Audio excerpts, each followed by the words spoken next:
kelas bersama Bida dan teman-teman. Saya sekarang lebih memahami keyakinan kelas yang telah menjadi kesepakatan bersama.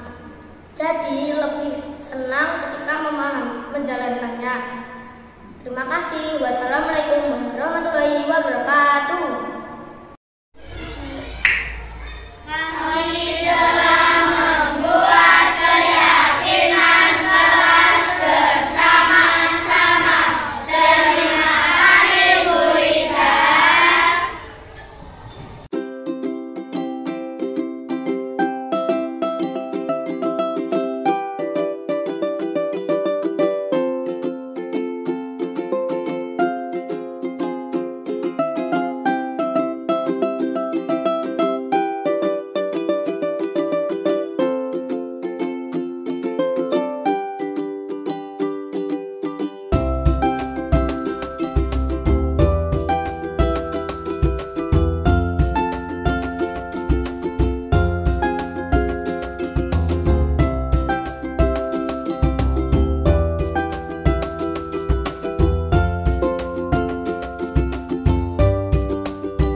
Yang terhormat Ibu Ambar Nurwati selaku Kepala SDIT Ar-Rahmah Ambarawa, yang kami hormati Bapak Ibu Guru SDIT Ar-Rahmah Ambarawa. Pertama dan yang utama marilah kita panjatkan syukur kehadirat Allah Subhanahu wa Ta'ala, yang mana pada siang hari ini kita masih diberi kesempatan untuk berkumpul untuk mengikuti kegiatan diseminasi budaya positif tanpa ada halangan suatu apapun. Yang kedua, sholawat dan salam senantiasa kita sanjungkan kepada junjungan kita Nabi Agung Muhammad SAW yang akan kita nanti-nantikan syafaat beliau di manusia. Saya selaku pembawa acara akan membacakan susunan acara pada siang hari ini.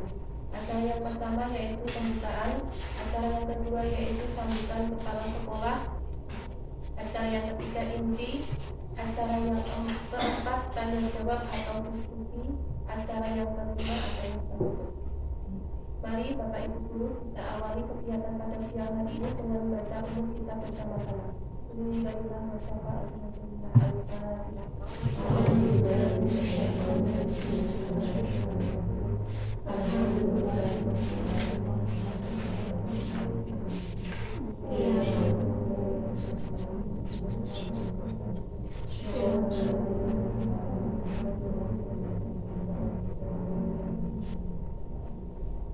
Semoga dengan bacaan umum kita tadi akan memperoleh kegiatan pada siang hari ini.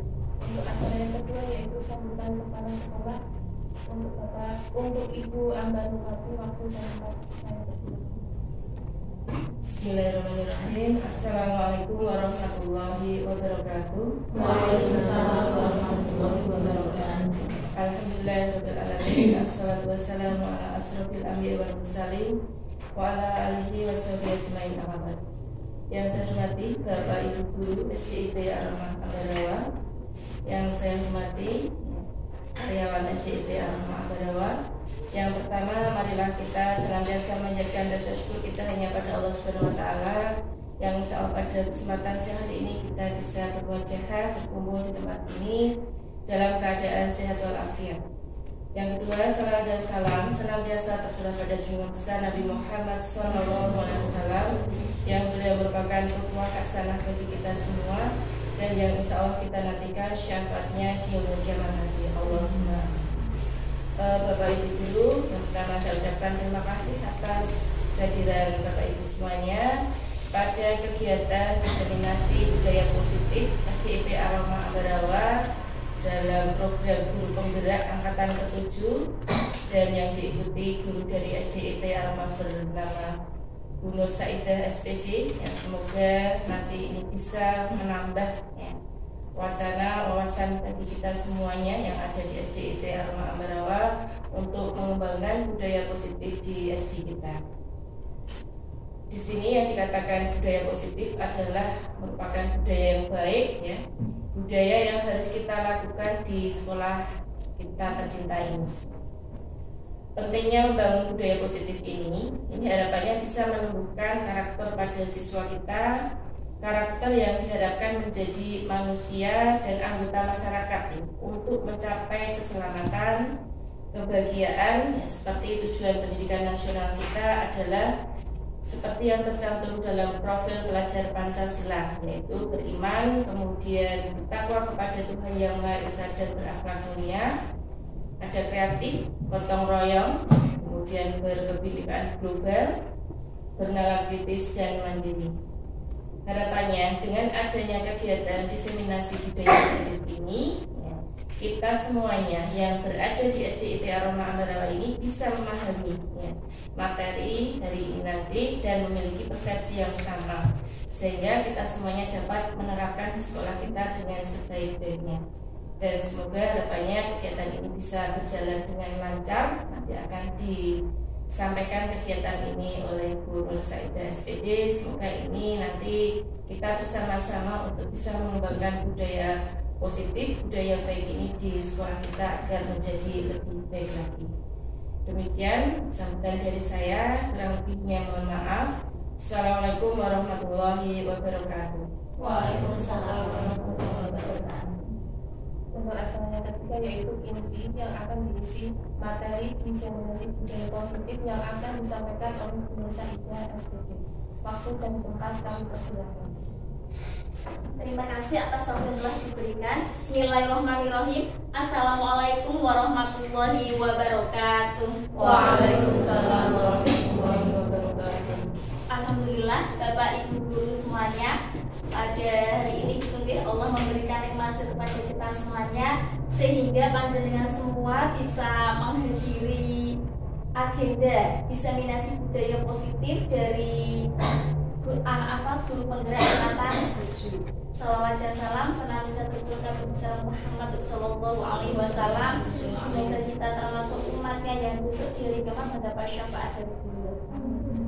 Sebelumnya saya sampaikan, insya Allah jenengan di sini semuanya sudah menerapkan apa yang saya sampaikan. Ibaratnya saya itu hanya menguatkan kembali apa yang telah kita laksanakan agar lebih baik lagi dan merefresh kembali apa yang mungkin terlupa dari yang telah kita laksanakan seperti itu.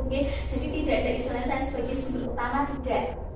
Kita belajar bersama, kita sharing bersama. Nanti di sesi terakhir ada sesi tanya jawab yang mungkin jenengan juga bisa berpendapat dari apa yang telah saya sampaikan seperti itu. Ini memang kita dari CDP itu sudah menyelesaikan satu modul. Di akhir itu adalah modul 1.4. Jadi memang kewajiban kita itu kan kita belajar untuk meningkatkan kompetensi kita terkait dengan keilmuan sebagai pendidik itu, dan memang kita itu diwajibkan menyampaikan apa yang telah kita dapatkan kepada Bapak Ibu guru lain di lembaga kita masing-masing. Harapannya yang seperti disampaikan Ibu Kepala Sekolah agar sekolah kita semakin menjadi lebih baik lagi seperti itu.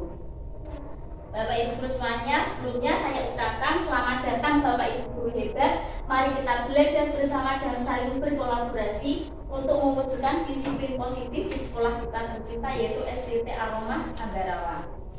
Di konsep utama modul budaya positif ini ada beberapa hal yang akan saya sampaikan, yaitu perubahan paradigma belajar, disiplin positif, kebutuhan dasar manusia, motivasi perilaku manusia, posisi kontrol restitusi, keyakinan kelas, dan terakhir adalah segitiga restitusi. Mungkin teman-teman yang sudah menjalankan kurikulum Merdeka insya Allah sudah memahami apa yang dimaksud dengan pembelajaran dengan paradigma baru. Jadi memang pembelajaran dengan paradigma baru ini dirancang berdasarkan prinsip pembelajaran yang terdiferensiasi, sehingga setiap murid itu belajar sesuai dengan kebutuhannya, sesuai dengan keunikannya masing-masing dari tahap perkembangannya untuk mewujudkan profil pelajar Pancasila. Sebagaimana yang kita ketahui kan ada 6 profil pelajar Pancasila, yaitu beriman, bertakwa kepada Tuhan Yang Maha Esa, berakhlak mulia, kemudian berkebinekaan global, bergotong royong, kreatif, bernalar kritis, dan mandiri. Selanjutnya terkait dengan pembelajaran yang berdiferensiasi itu adalah kita itu sebagai seorang pendidik harus bisa mengakomodir kebutuhan belajar murid. Jadi kita itu sebagai guru bisa memfasilitasi setiap murid itu sesuai dengan kebutuhannya masing-masing.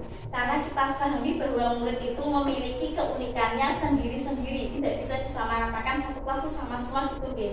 Sehingga memang karena mereka memiliki keunikannya sendiri-sendiri itu tidak bisa diperlakukan dengan cara yang sama.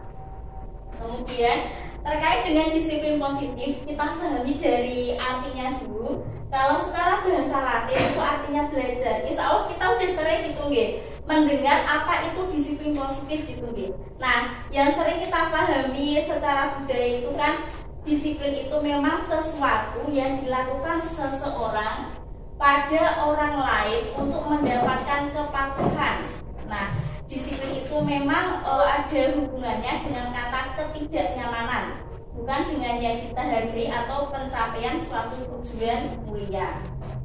Nah, kita semuanya sebagai seorang pendidik, kita itu memiliki tujuan, yaitu menciptakan murid-murid yang sejak dini mereka memiliki disiplin dalam keseharian mereka, baik itu mereka hidupnya di sekolah, di rumah, terutama juga di masyarakat. Sehingga dalam keseharian itu perilaku mereka mengacu pada nilai-nilai kebaikan atau kebajikan universal. Dan dari mereka itu muncul motivasi intrinsik dari dalam ataupun motivasi ekstrinsik, yaitu dari luar. Nah, kemudian disiplin positif itu adalah cara penerapan disiplin yang bertujuan untuk menumbuhkan kesadaran dan memberdayakan murid itu tanpa adanya mungkin iming-imingan atau mungkin sogokan atau mungkin mereka harus diancam atau mungkin mereka harus dihukum gitu. Pada dasarnya itu memang yang namanya disiplin itu bagaimana caranya kita sebagai seorang pendidik itu menumbuhkannya dari dalam diri murid. Jadi bukan karena mereka takut dihukum dan sebagainya. Jadi mereka itu secara sadar memahami bahwa yang namanya ketika mereka itu disiplin, kemudian mereka taat pada aturan dan sebagainya, itu akan memberikan kebaikan yang positif bagi dirinya sendiri. Nah, seperti itulah yang dinamakan dengan motivasi intrinsik. Bapak Ibu semuanya, dalam kehidupan sehari-hari itu sebenarnya yang ketika kita melakukan tingkah laku atau kebiasaan itu ada yang melatar belakangi. Nah, di sini ada 5 yang melatar belakangi kebutuhan dasar manusia.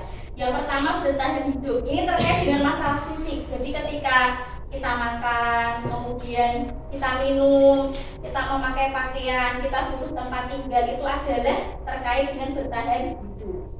Nah, yang kedua adalah kasih sayang dan rasa diterima. Jadi kita itu kan memiliki murid-murid yang unik.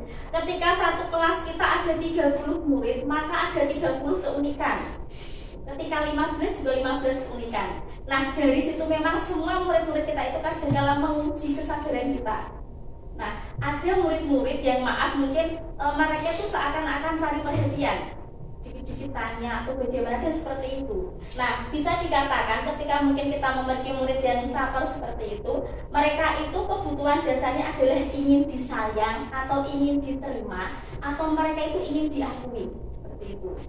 Nah, yang kemudian yang ketiga adalah penguasaan. Jadi kalau penguasaan itu mungkin kita memiliki murid-murid yang mereka itu inginnya menang sendiri, mereka ingin menjadi seorang pemimpin, mereka ingin kelihatan yang menonjol di antara teman-temannya. Nah, seperti itu berarti murid kita itu kebutuhan dasarnya itu terkait dengan penguasaan.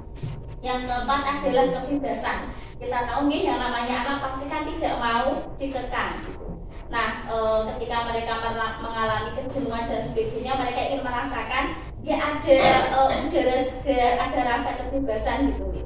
Kemudian yang terakhir adalah kesenangan gitu. Nah, ini memang terkait dengan pembelajaran kita.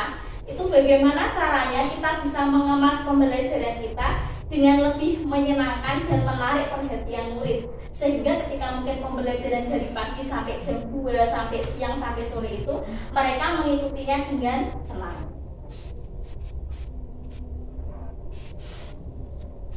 Yang melatar belakangi itu semuanya itu terkait dengan motivasi perilaku manusia. Kita masuk ke itu dulu. Motivasi itu adalah dorongan yang timbul pada diri seseorang secara sadar atau tidak sadar untuk melakukan suatu tindakan dengan tujuan tertentu. Jadi ketika anak-anak itu melakukan sesuatu, pasti dia punya motivasi. Nah, di sini saya sampaikan juga. Yang pertama adalah untuk menghindari ketidaknyamanan dan hukuman. Nah, misalnya seperti ini. Ketika murid itu melakukan kedisiplinan itu karena ia takut dihukum. Jadi dia nurut pada aturan, itu berarti motivasinya dari luar atau ekstrinsik. Nah, ketika murid itu melakukan sesuatu karena dia ingin mendapatkan imbalan, mendapatkan penghargaan, mendapatkan hadiah dari orang lain, itu mereka itu berarti motivasinya juga dari luar gitu gitu. Motivasi utamanya memang ingin mendapatkan penghargaan itu. Kenapa mereka menjadi disiplin dan taat pada aturan.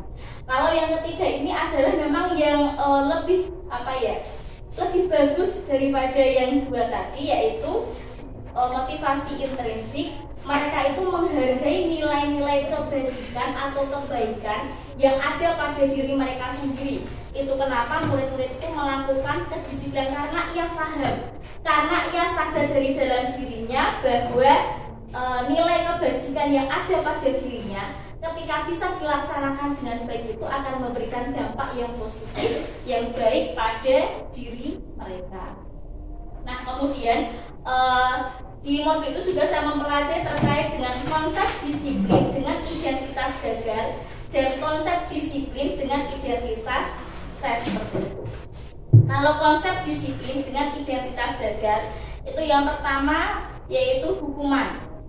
Yang namanya hukuman pasti itu kan ada rasa menyakitkan gitu. Kemudian yang pasti yang namanya hukuman itu menimbulkan rasa tidak nyaman.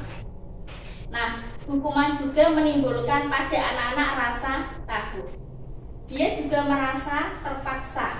Nah, kadang-kala hukuman itu yang ketika mereka adalah anak-anak yang rendah diri, itu mereka menjadi merasa terpojok, rasa rendah dirinya muncul di antara teman-temannya. Dan bagi anak-anak yang mereka memiliki rasa takut yang tinggi, ketika mereka dihukum, bagaimana caranya mereka berpikir agar tidak dihukum? Akhirnya mereka berkata tidak jujur. Nah, kemudian yang terkait dengan penghargaan, ini memang penghargaan itu memang menumbuhkan sifat diri. Misalnya kita memberikan hadiah kepada salah satu anak yang lebih baik di kelas tersebut, karena dia itu yang sering mendapatkan hadiah, pasti anak lain berpikir, oh sing diberi hadiah ki mau cah kuwi to. Memang cah kuwi sing paling disayang, atau mungkin yo memang sing luwih apik, kan seperti itu namanya anak-anak gitu nggih. Karena dia yang terus mendapatkan hadiah, akhirnya apa? Bisa menimbulkan rasa iri atau kecemburuan dari yang lain. Kemudian yang namanya penghargaan itu sebenarnya ini tidak sepenuhnya jelek, tapi ada sisi positif, ada sisi negatifnya gitu nih. Yang namanya penghargaan juga bisa mematikan kreativitas. Jadi misalnya seperti ini, saya melakukan ini saja, saya sudah mendapatkan penghargaan, saya sudah mendapatkan hadiah. Berarti saya tidak perlu melakukan lebih dari itu, karena ini sudah cukup. Jadi dia tidak berpikir bagaimana untuk meningkatkan lagi menjadi lebih baik lagi pencapaiannya. kemudian menghukum dengan sistem ranking. Kita udah menjalani bersama bahwa untuk yang sekarang kan tidak ada namanya istilah ranking.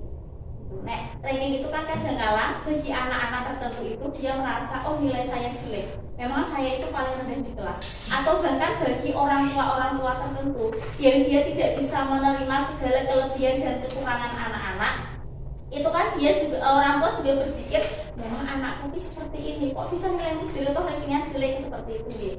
Jadi memang kita tidak ada ranking.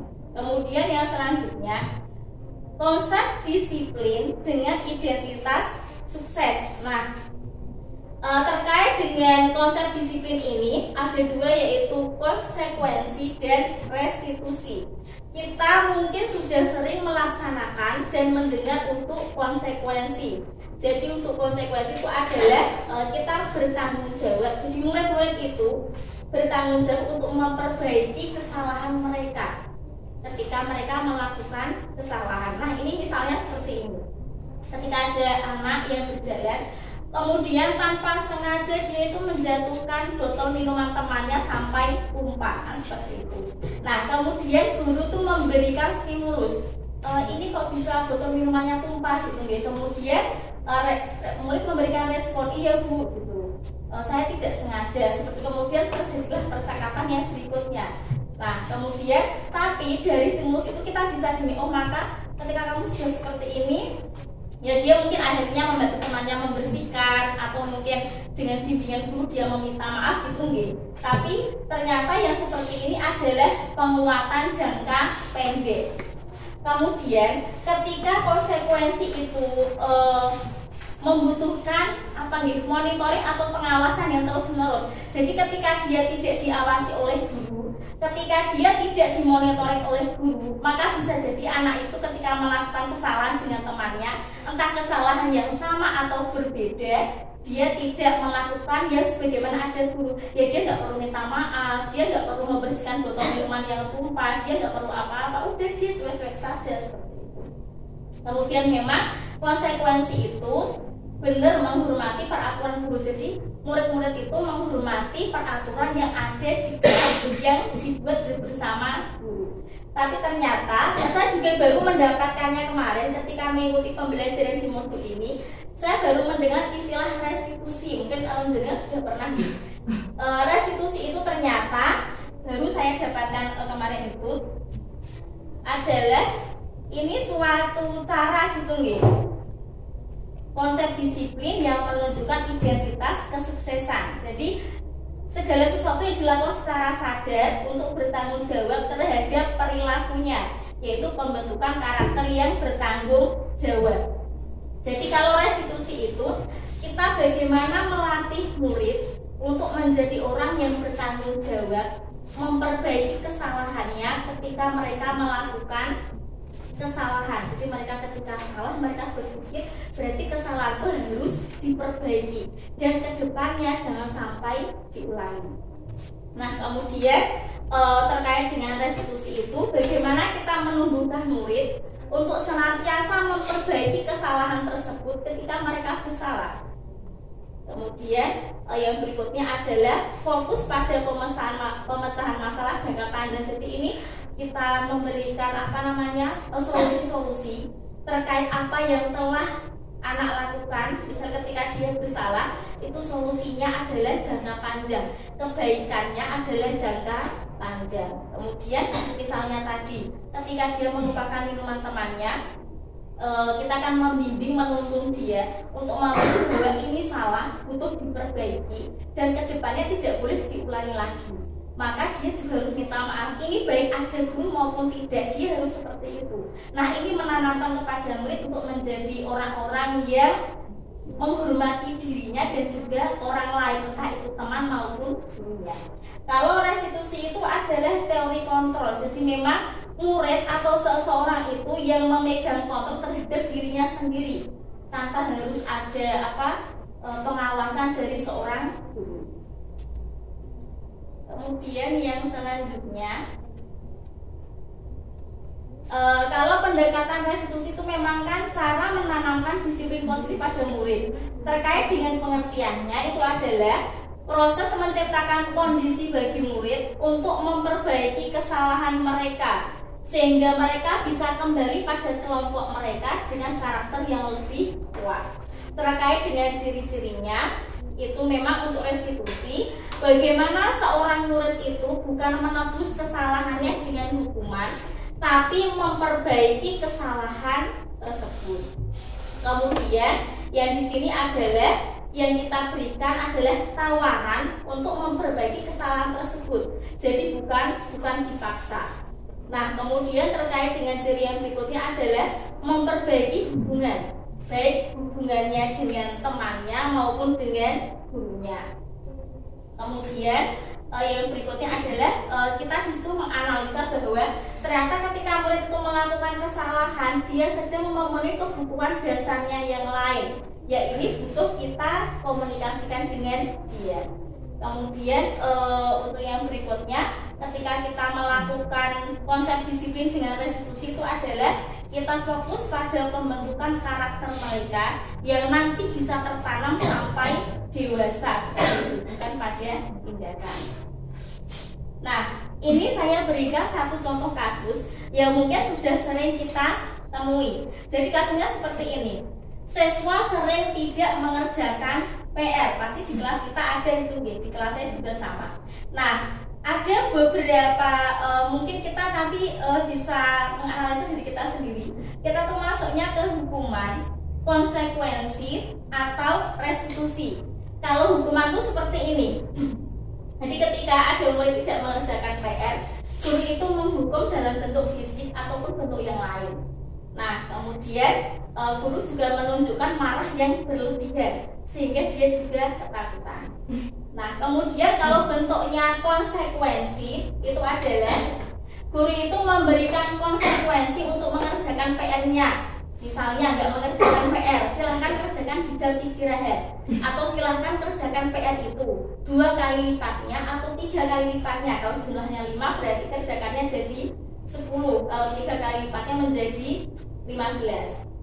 Gitu. Nah, konsekuensi memang ada ketegasan dari guru dan murid memang menghormati peraturan yang telah disepakati bersama. Tapi ternyata konsekuensi mungkin memang bagus gitu ya. Ternyata ada yang lebih baik lagi dari konsekuensi, yaitu restitusi. Nah, kalau di sini itu adalah guru menanyakan keyakinan kelas atau dirinya dan membantu siswa menyelesaikan masalahnya.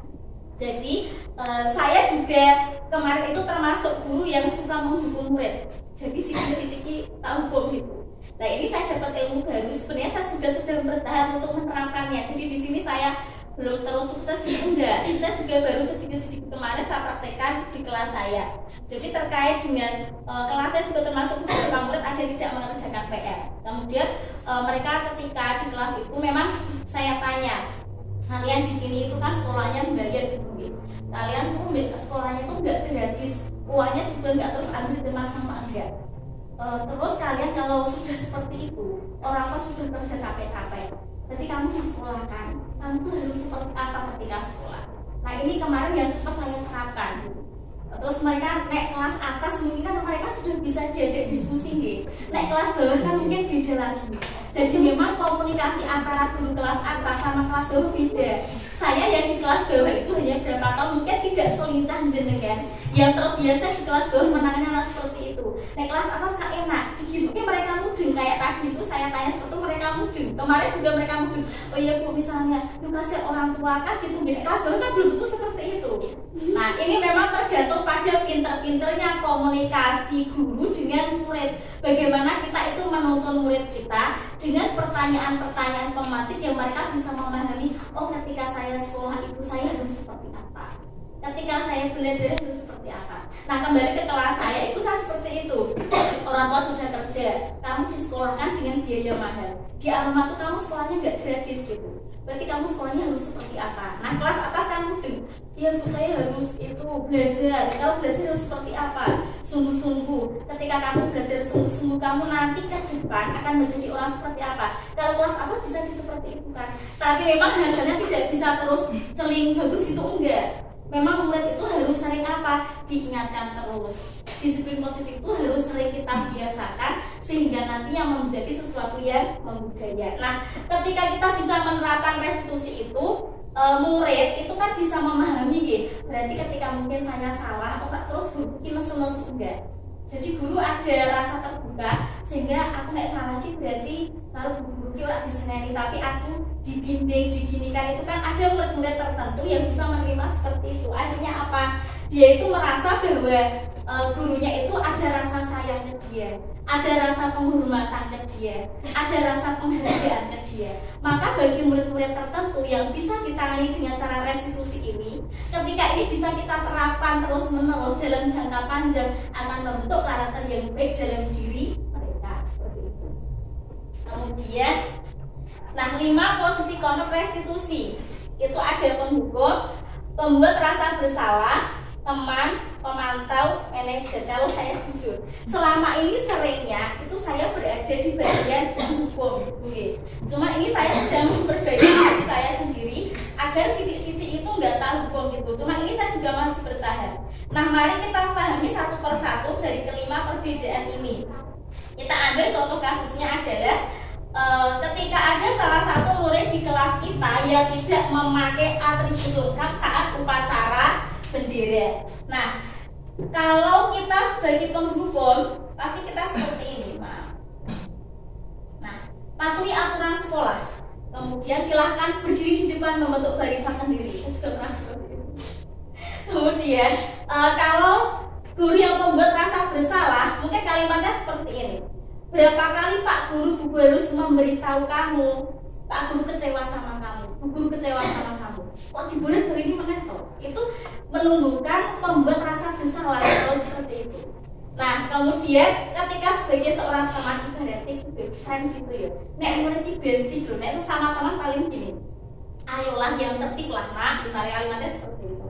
Ayolah yang tertib Mas, Mbak, buat Pak Guru Bu Guru ini bangga atau senang, buat orang tuamu bangga atau senang. Kali ini mungkin kamu tidak dihukum, tapi ke depan kamu harus bisa memperbaikinya agar lebih baik lagi. Itu kan bahasa teman. Kalau kita curhat sama teman kita kan bahasanya santai seperti itu kan. Nah, kemudian yang berada di posisi pemantau itu kalimatnya mungkin seperti ini. Kamu sudah melanggar aturan ya. Nek nada itu kan tergantung orangnya ya. Kemudian apa peraturan dan konsekuensinya ketika kamu melanggar. Nah, mungkin seperti itu kan namanya pemantau ya. Nah, ternyata di antara keempat ini yang mungkin pernah kita lakukan ada yang lebih baik lagi, yaitu posisi seorang manajer. Posisi seorang manajer itu tadi yang nantinya bisa mengarah ke restitusi tadi. Misalnya kalau seorang manajer itu pertanyaannya seperti ini. Ketika murid melakukan kesalahan, dia nggak bawa atribut upacara, apakah kamu tahu apa kesalahanmu? Terus dia ngomong gitu. Nah, kemudian kita menanyakan, kenapa kamu tidak membuat atribut upacara gini-gini? Kemudian kita tanyakan lagi yang berikutnya, bisakah kamu memperbaiki kesalahanmu seperti ini? Ketika kamu bisa memperbaiki kesalahanmu yang hari ini, kamu nanti ke depannya, kamu nanti seterusnya akan menjadi murid seperti apa? Dan sebagainya seperti itu. Jadi lebih ada diskusi untuk memahami sebenarnya kenapa murid itu melakukan kesalahan. Pasti dia tuh punya alasannya. Nah, itu yang ingin kita dapatkan, itu yang ingin kita perbaiki. Ini adalah di posisi manajer. Ini memang posisi terbaik ketika dalam menyelesaikan masalah dengan murid. Nah, itu semuanya terkait dengan keyakinan kelas. Mengapa kita menyebutnya keyakinan kelas? Mengapa tidak peraturan kelas saja gitu? Kita juga tahu gitu nggih, di masa pandemik ini itu kan kita memakai masker, kemudian kita juga sering mencuci tangan. Ini saya berikan pertanyaan pemantik, mengapa kita memiliki peraturan tentang memakai masker dan mencuci tangan saat pandemi? Mengapa Mbak Gina? Mengapa kita harus mencuci tangan sama memakai masker? Oh iya, biar kita terhindar dari virus itu ya. Kemudian, mengapa kita berkendara itu kita itu harus memakai helm? Kenapa Bu Rifa? Ya, misal kalau mengantisipasi kalau ada polisi, kalau ada polisi biar nggak ditilang. misalnya benar yang lain itu. Jadi siapa yang benar? Mengapa kita harus memakai helm mengantisipasi kita jatuh ya. Untuk keamanan keselamatan kita harus Pak seperti itu. Nah makanya kan ketika kita pakai helm itu kan secara sadar kita mau pergi engineer yang tadi helm motor ya video sama saya ya. Jadi waktu langsung ambil helm dipakai. Itu karena kita ada peraturan dari pemerintah, kemudian kita harus pakai masker, harus cuci tangan, harus pakai helm. Peraturan itu sudah jenengan biasa lakukan, maka secara sadar tanpa ada yang mengatakan kan jenengan lakukan dengan keyakinan bahwa ketika saya memakai helm, ketika saya pergi itu insya Allah lebih menjamin keselamatan daripada tidak memakai helm. Walaupun itu biasanya ya sudah ada takdirnya, tapi kan kewajiban kita berikhtiar seperti itu ya. Kemudian kita dalam situasi yang masih bahasanya virus di mana-mana lah, kita masih pakai masker dari mana-mana cuci tangan karena kita yakin bahwa ketika kita memakai masker dan cuci tangan itu lebih menjaga kesehatan kita dan terhindar dari virus. Nah, terkait dengan keselamatan sama agar kita terhindar dari virus itu adalah keyakinan yang ada dalam diri kita. Sudah kita yakini, jadi secara otomatis akan kita laksanakan dengan sadar seperti itu.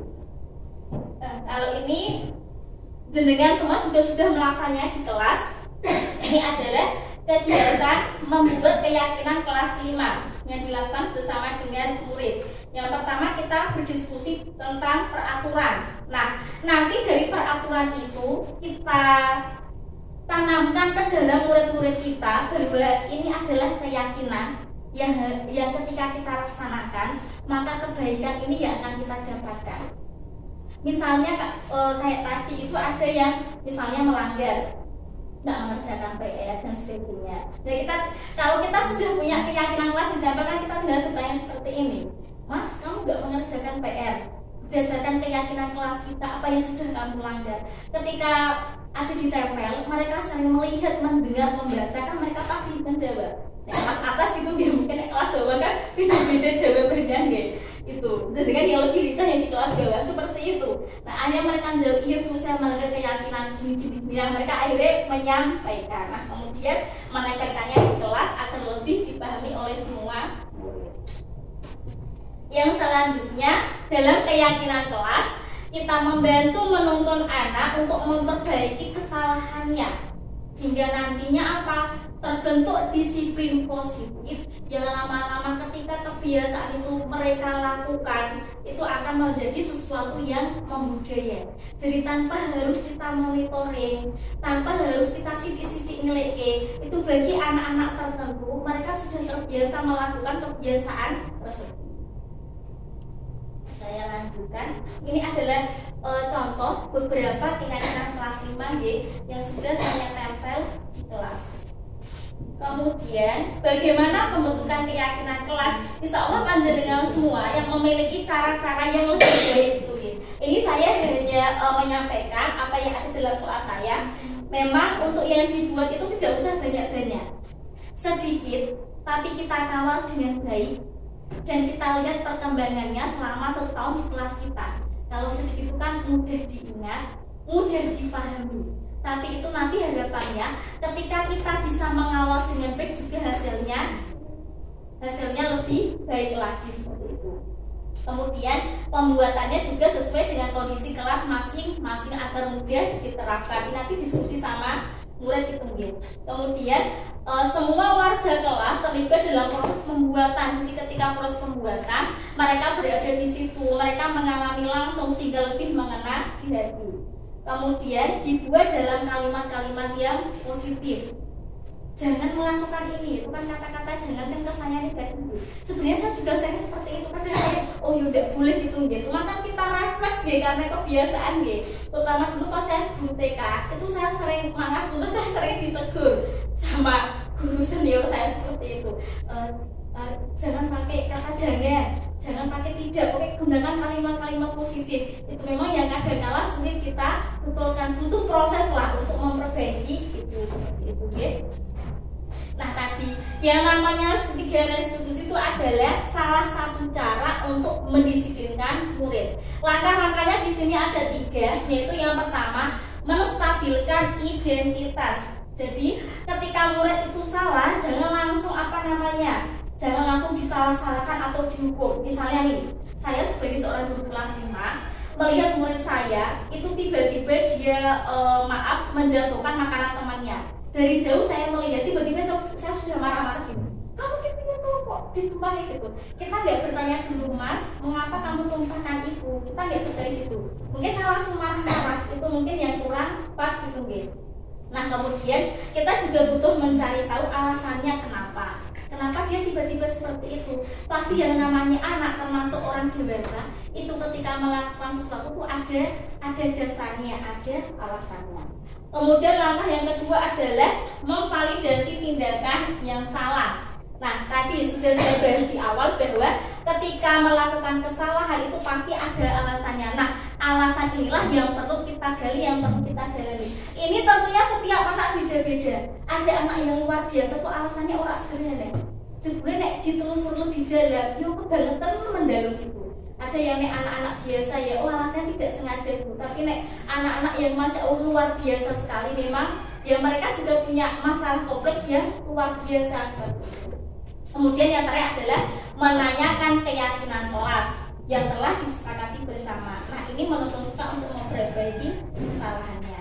Ini saya tontonkan sebuah video, maksud saya kemarin sudah mencoba mempraktekkan. Kalau yang di sini memang yang saya shoot itu hanya 2 anak, tapi kemarin beberapa sudah ada yang saya terapkan, cuma tidak saya shoot semuanya. Sebentar Bu.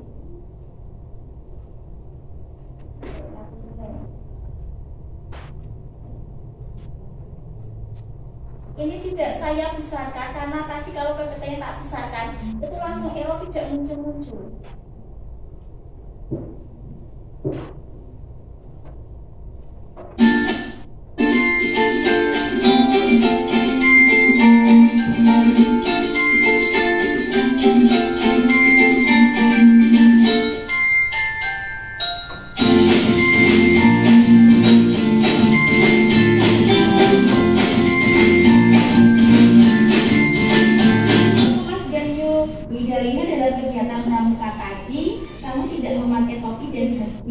Topi dan bajuku masih dalam kelas atau ketinggalan?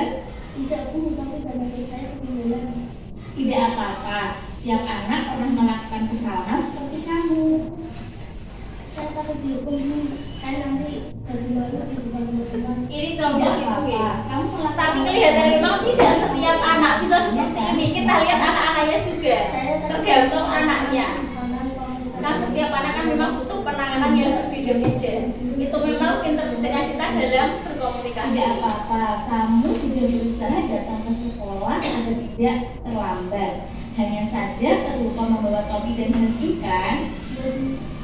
Tapi Mas Bayu sudah luar biasa karena yang saya ingin tekankan di sini adalah mungkin kalimat-kalimat yang bisa kita pakai. Mas Bayu tidak membawa topi dan hasbu. Menurut Mas Bayu, tindakanmu ini melanggar keyakinan kelas atau prinsip dari kamu tidak?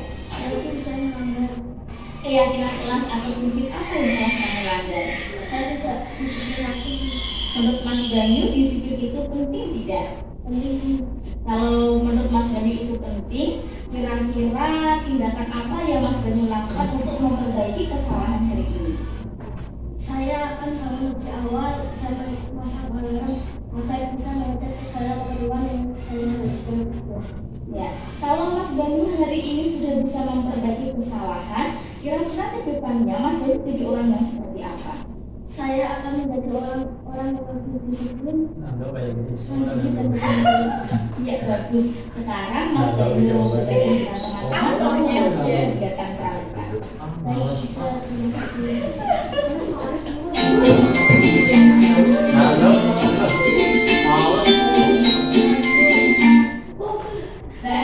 Satu aja nih. Itu memang sebenarnya memang tergantung setiap anak gitu ya. Memang ada anak-anak tertentu yang bisa kita pakai resiko, tapi nek ganteng sekali, saking kebangetan itu memang butuh penanganan yang luar biasa. Itu memang pinter-pinternya guru itu dalam berkomunikasi dengan mereka. Ini intinya memang bagaimana caranya kita mengarahkan mereka, membimbing mereka agar mereka itu selama di sini 6 tahun bisa terbentuk karakter yang positif seperti itu. Kemudian saya lanjutkan. Dalam penerapan program disiplin positif, hendaknya guru memiliki standar kepribadian, profesional dan sosial yang baik, di mana guru mampu berefleksi pada posisi kontennya saat ini. Jadi, bagaimanakah perjalanan seorang guru itu bisa menjadi among atau pamong atau mengambil posisi manajer bagi murid-muridnya, atau maksudnya bagaimana dia itu bisa menuntun muridnya untuk menjadi insan atau anak-anak yang mandiri, yang merdeka dan bertanggung jawab terhadap dirinya sendiri. Jadi kedepannya itu harapannya seperti itu. Kan nggak selamanya anak itu bergantung kepada guru dan orang tuanya kayak gitu. Ini standar nasional pendidikan. Kemudian kita tarik kesimpulan, memang yang namanya budaya positif itu adalah nilai-nilai atau keyakinan baik yang berkembang di sekolah dan berpihak pada murid, sehingga menumbuhkan karakter baik yang ada dalam diri murid. Jadi memang salah satu di modul kemarin yang saya pelajari adalah bagaimana kita itu dalam pembelajaran itu prosesnya adalah keberpihakan pada murid, seperti itu. Pada intinya semua pembelajaran kita bagaimana berpihak pada murid. Yang berikutnya memang terakhir gitu nggih, semoga memang kegiatan belajar yang kita lakukan itu bisa memberikan kemanfaatan dan juga menghantarkan murid-murid kita memiliki ilmu, memiliki akhlak yang baik itu nggih, terutama memang dimanapun mereka berada, mereka memiliki keimanan yang kokoh kepada Allah Subhanahu wa Ta'ala.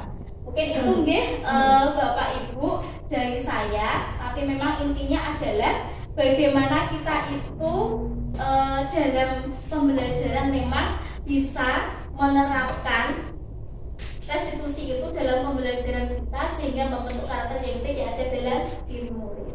Mungkin seperti itu, nanti bisa dilanjutkan pendapat dari panjenengan semua. Terima kasih. Wassalamualaikum warahmatullahi wabarakatuh. Waalaikumsalam warahmatullahi wabarakatuh. Terima kasih kepada Bu Ida yang sudah memaparkan materi tentang diseminasi budaya positif. Ternyata dari materi tersebut kita semua tahu ya cara guru menangani siswa-siswi untuk selalu membimbing dan mengarahkan peserta didik dengan nilai-nilai yang baik. Karena terkadang kita itu sudah berusaha tapi tetap saja ada hal-hal yang anak itu dikasih hukuman, tapi dengan materi tadi ternyata luar biasa sekali memberikan ilmu kepada kita semua untuk kita dalam mengajar anak didik kita. Untuk acara yang selanjutnya yaitu tanya jawab, monggo Bapak Ibu Guru kalau ada pertanyaan bisa bertanya kepada Bu Ida. Saya persilakan Bertanya kepada semua. Tenang kamu Bapak.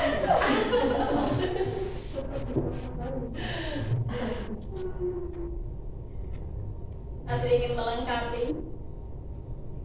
Saya tanya boleh nggak? Nggih, monggo Pak. Ini tadi saya mendengarkan tentang materi Bu Ida, itu ada materi tentang tadi kasih sayang ya Bu ya. Iya. Nah itu terkadang itu kita itu gimana ya Bu? Khususnya ada siswa kita yang kelas 3, saya sendiri ini Bu yang kemarin itu pernah nangani sendiri, ngaji sendiri si valid itu. Tapi ketika anak seperti itu, apakah kita harus ngebantuin atau bagaimana? Karena luar biasa sekali. Bahkan sama gurunya Anda kalau pas seperti itu, gurunya ditendang-tendang atau malah berani itu bagaimana cara menangani ketika sudah ada pemaparan seperti itu yang harus saya lakukan. Ini Pak.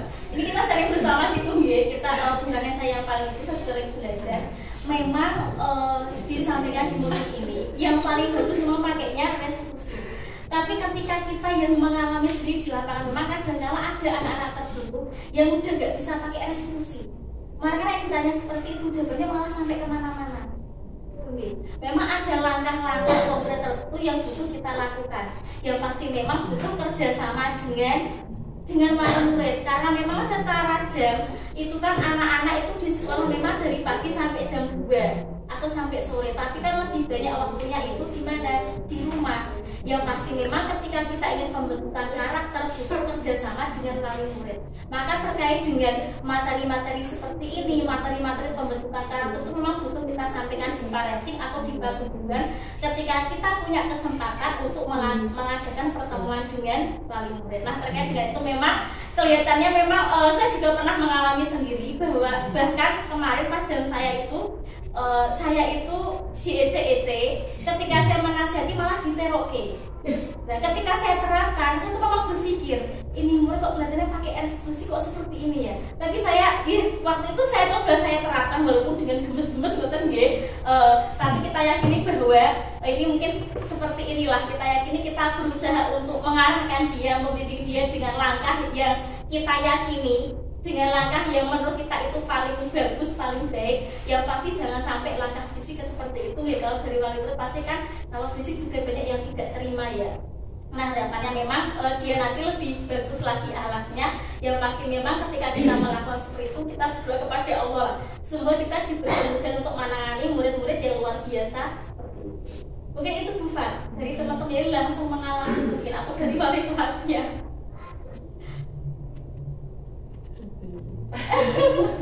Wali kelasnya kan mungkin lebih luar biasa dalam menerapkan itu.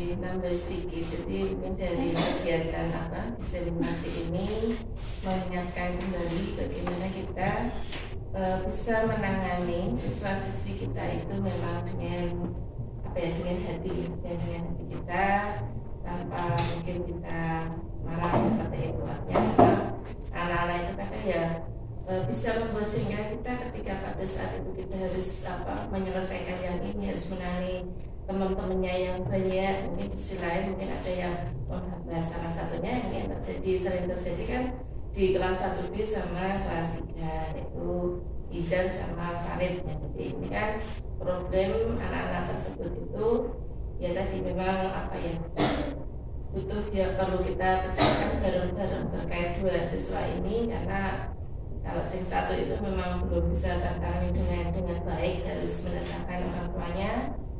Cuma yang satu lagi ini masih bisa kita tangani meskipun harus calon gurunya itu terus menangani dulu dengan susah payah. Intinya ya dari situlah ya kita ambil hikmah sejarahnya ketika setiap ada kejadian mungkin bisa kita ambil hikmah, dari kejadian ini ternyata anak itu harus mintanya seperti ini. Ada model-model yang seperti dan ini memang butuh komunikasi yang inisiatif dengan orang tua. Artinya ketika kita menangani anak dengan cara ini tuh orang tua juga paham, artinya dipahami dengan orang tuanya, kemudian juga dibuat kesepakatan di kelasnya masing-masing untuk bisa membudayakan budaya yang baik yang ada di lingkungan kita. Yang kita memang ya butuh, karena ini karakter itu fondasi yang utama untuk kita semuanya, apalagi di SDIT Aroma.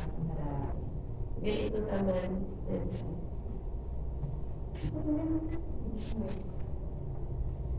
Untuk acara yang selanjutnya yaitu penutup, mari kita tutup kegiatan diseminasi budaya positif dengan membaca hafalan bersama-sama. Alhamdulillahirabbil alamin. Demikian acara diseminasi budaya positif pada siang hari ini. Mohon maaf apabila ada kata yang kurang. Saya akhiri dan terima kasih kepada Bapak Ibu guru semua yang telah meluangkan waktunya. Saya akhiri. Wassalamualaikum warahmatullahi wabarakatuh. Waalaikumsalam warahmatullahi wabarakatuh.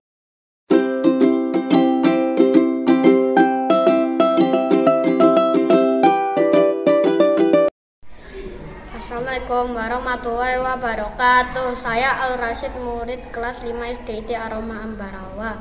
Saya merasa senang akan budaya positif Bu Ida yang diterapkan. Semoga karakter saya akan lebih baik lagi. Terima kasih Bu Ida. Wassalamualaikum warahmatullahi wabarakatuh. Assalamualaikum warahmatullahi wabarakatuh. Saya Rara, murid kelas 5 SDIT Ar-Rahmah Ambarawa, Kabupaten Semarang, Jawa Tengah. Saya merasa senang dengan adanya budaya positif yang diterapkan Bu Ida dalam proses pembelajaran dan kebiasaan di sekolah. Hal itu berkaitan dengan kehidupan saya sehari-hari. Terima kasih Bu Ida. Wassalamualaikum warahmatullahi wabarakatuh. Assalamualaikum warahmatullahi wabarakatuh. Perkenalkan, nama saya Fatimah. Saya guru di SDIT Ar-Rahmah Ambarawa. Kemarin saya telah mendengarkan penjelasan dari Bu Ida tentang budaya positif. Salah satunya tentang cara menangani peserta didik dengan memakai segitiga restitusi agar terbentuk karakteristik yang baik dalam jangka panjang. Terima kasih. Wassalamualaikum warahmatullahi wabarakatuh. Assalamualaikum warahmatullahi wabarakatuh. Perkenalkan, saya Kinasi Wijayanti sebagai tenaga administrasi di SDIT Ar-Rahmah Ambarawa. Alhamdulillah, kemarin saya telah mengikuti kegiatan diseminasi budaya positif yang telah disampaikan oleh Bu Nur Saidah selaku calon guru penggerak di SDIT Ar-Rahmah Ambarawa. Dari kegiatan tersebut dapat saya simpulkan bahwa pentingnya untuk menumbuhkan sikap kedisiplinan dalam setiap diri peserta didik melalui kegiatan pembiasaan dan pembudayaan dalam kegiatan sehari-hari di kelas. Demikian yang dapat saya sampaikan. Terima kasih dan wassalamualaikum warahmatullahi wabarakatuh.